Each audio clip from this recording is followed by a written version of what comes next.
Salam sejahtera buat kita semua. Bagaimana kabarnya hari ini? Semoga semuanya dalam keadaan sehat dan tetap semangat belajarnya walaupun di rumah.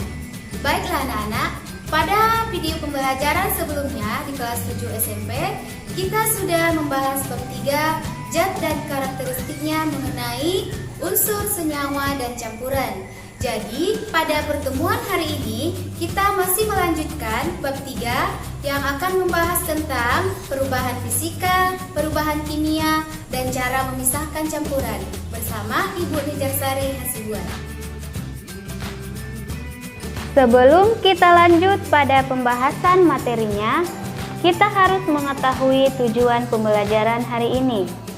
Adapun tujuan pembelajarannya, 1.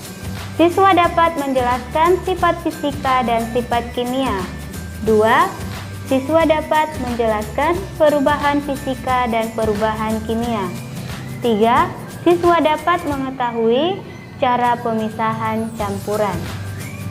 Yang akan kita bahas pertama adalah sifat fisika dan sifat kimia.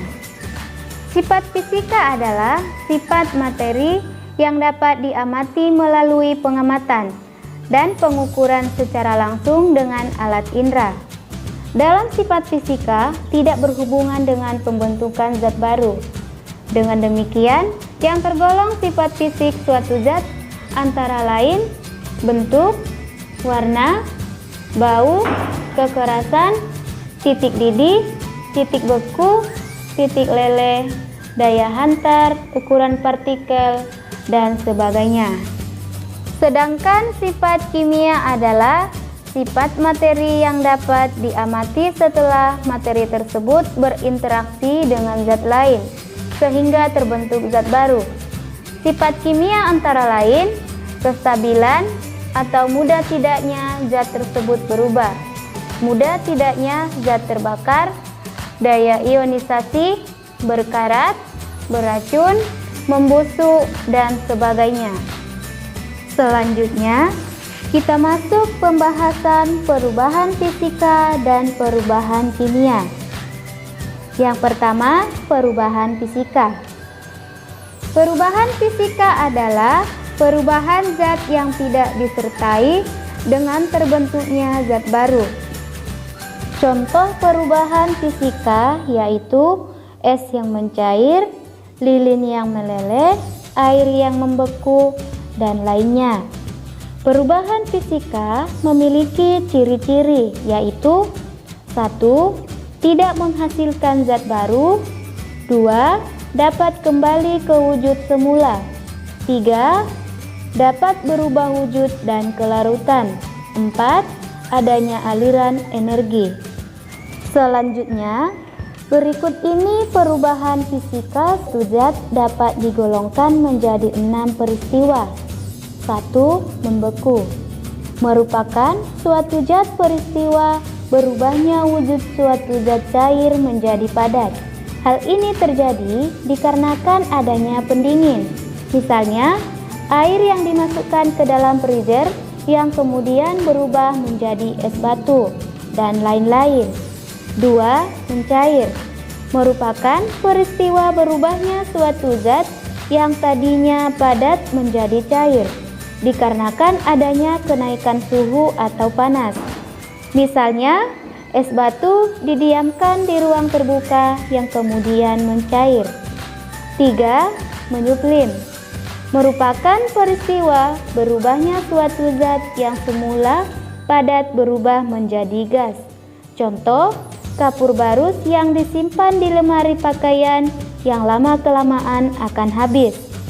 4. Menguap merupakan peristiwa berubahnya wujud suatu zat dari cair menjadi gas. Contoh, air bila direbus lama-kelamaan akan menguap dan habis.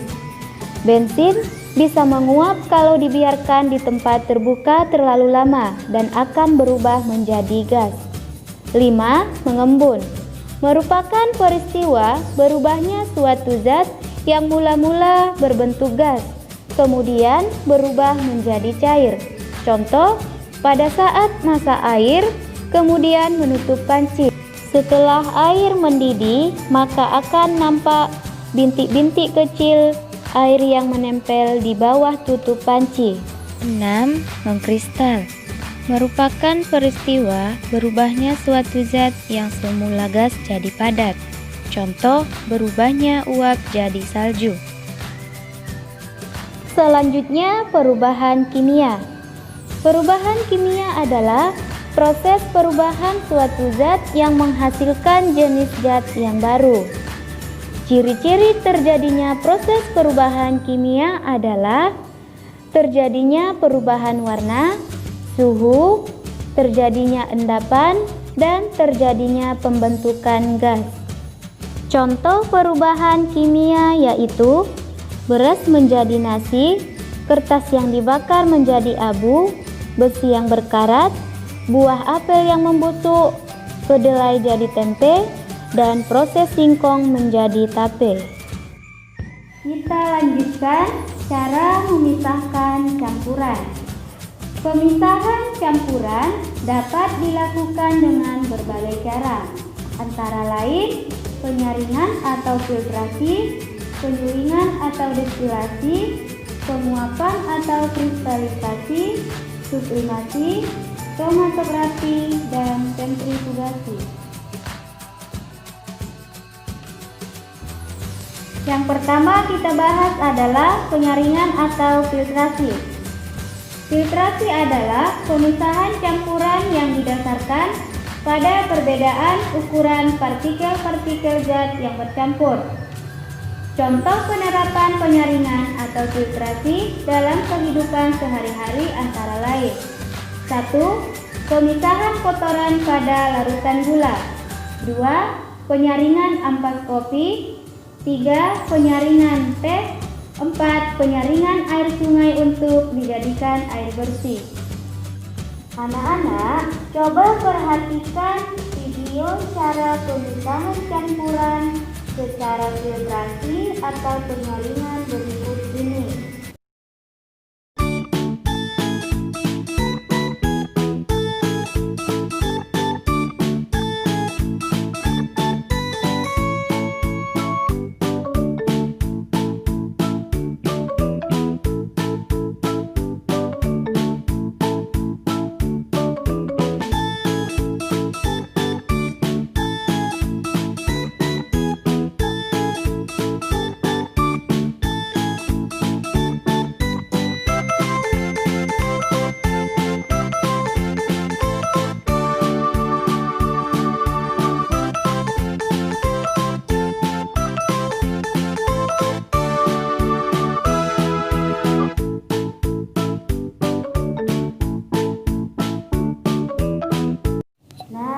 Itulah contoh secara filtrasi untuk memisahkan campuran, yaitu campuran air dengan pasir, yang mana menggunakan alat dengan kertas saring, yang ketika dituangkan pasir akan tertinggal pada kertas saring, sedangkan air turun ke bawah.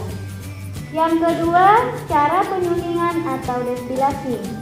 Destilasi adalah pemisahan campuran yang didasarkan pada perbedaan titik didih dari komponen zat yang bercampur. Proses pemisahan campuran dengan cara penyulingan dilakukan dengan dua proses, yaitu penguapan dan pengembunan.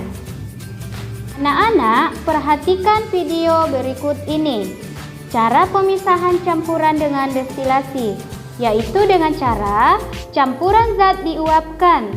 Zat yang memiliki titik didih lebih rendah akan menguap terlebih dahulu.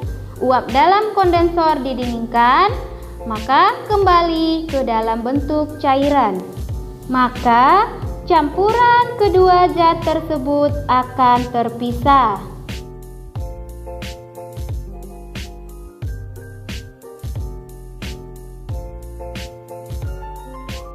Yang ketiga, penguapan atau kristalisasi. Zat padat seperti gula dan garam yang terlarut dalam air dapat dipisahkan dari larutannya dengan cara penguapan dan terjadi kristalisasi. Jadi, kristalisasi adalah pemisahan campuran yang dilakukan untuk memisahkan campuran padat dan campuran cair dengan cara menguapkan zat cairnya. Contoh kristalisasi adalah cara pembuatan garam. Anak-anak, coba perhatikan video berikut ini tentang cara pembuatan garam. Tahukah kamu, meskipun air laut rasanya asin, di dalamnya tidak hanya terkandung garam, tetapi juga terdapat senyawa-senyawa lainnya seperti besi 3 oksida, kalsium karbonat, kalsium sulfat, magnesium klorida, natrium bromida, kalium klorida, serta banyak senyawa-senyawa lainnya maupun zat-zat tak terlarut.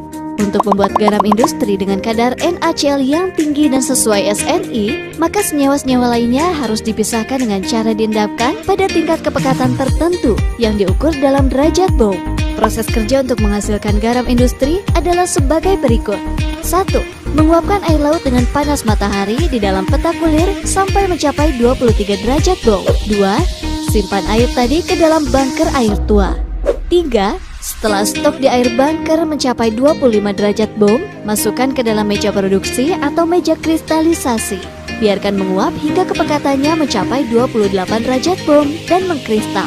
Garam industri siap dipanen dan sisa air tua dipindahkan ke bunker air bittern. Oke anak-anak, itulah cara proses pembuatan garam. Kita lanjutkan yang keempat, sublimasi.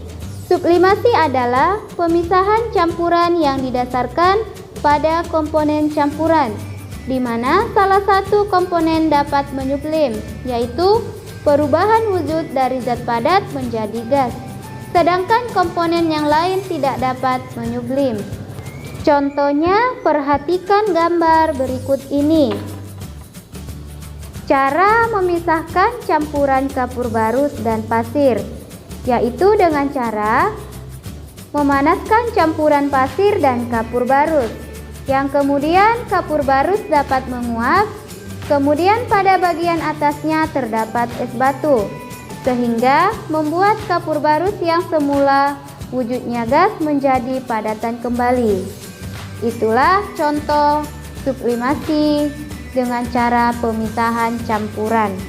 Yang kelima, kromatografi. Kromatografi merupakan proses pemisahan campuran yang didasarkan pada perbedaan kecepatan merambat antara partikel-partikel zat yang dicampur pada suatu medium. Kromatografi dapat digunakan untuk memisahkan zat-zat warna yang terdapat pada tinta. Anak-anak, coba perhatikan video berikut ini tentang cara pemisahan tinta.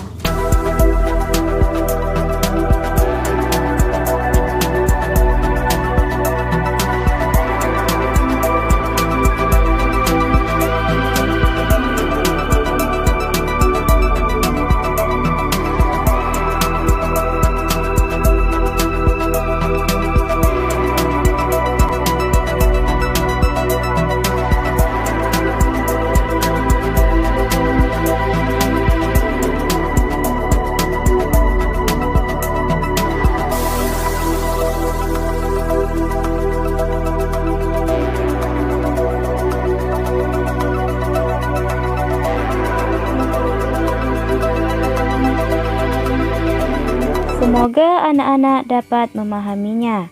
Kita lanjutkan. Yang keenam, sentrifugasi. Sentrifugasi merupakan cara memisahkan cairan dengan padatan yang halus. Contohnya, cara memisahkan sel darah merah dari plasma darah. Anak-anak, coba perhatikan video berikut ini. Sentrifugasi yaitu pemisahan sel darah merah dari plasma. Sampel darah dimasukkan ke dalam tabung sentrifug dan dimasukkan ke dalam alat sentrifugasi dan diputar selama beberapa menit hingga sel darah merah mengendap di bawah tabung.